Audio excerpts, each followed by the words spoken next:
The Bible, especially in the Old Testament, mentions a race of giants. The most famous are the Nephilim, a group of giants who are the offspring of the sons of God and the daughters of men. We also hear about Goliath, a giant who was defeated by a young shepherd.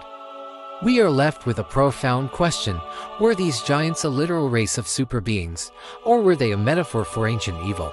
The Bible is not a science textbook, and it is not a book that is meant to give us a detailed description of every person and every creature. But it does mention giants in a way that suggests that they were a literal and historical reality. The Nephilim are mentioned in Genesis 6 as a race of mighty men who were of old, men of renown. Goliath is described in a way that suggests that he was a literal person, a giant who was over 9 feet tall.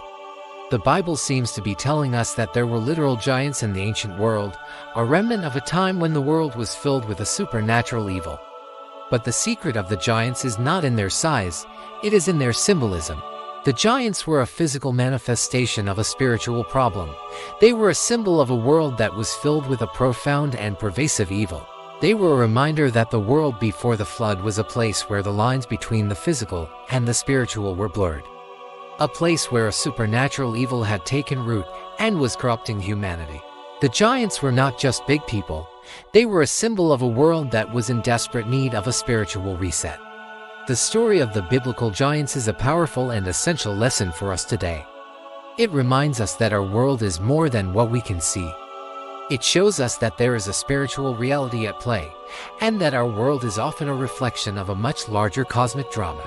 The giants were a symbol of a spiritual evil that had taken root in our world, a reminder that the world before the flood was a place that was so filled with evil that God had to start over.